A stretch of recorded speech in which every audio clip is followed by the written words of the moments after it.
Hello everyone good morning.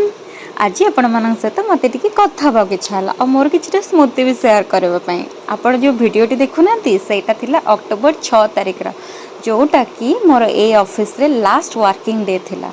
आउ मोर से दिन गोटे क्लाइंट रिपोर्ट सहित टेस्ट भी थिला। आ मोर टेस्ट भी कली रिपोर्ट भी कली तो कष्ट लगु थाए ऑफिस को छाड़बार कष्ट जी न थाए कलिग्स मान छाड़बार कष्टा ताठू अधिक थाए सेटा गोटे एम्प्लॉय ही फील कर पारिबो। आउ निज कर्म क्षेत्र में तो निजको ही काम करके आसवाक पड़ो गोटे जगार आसिले आउ गोटे जगह को ही जापरें तो से हिसाब रे मु मोर काम भी कंप्लीट कली।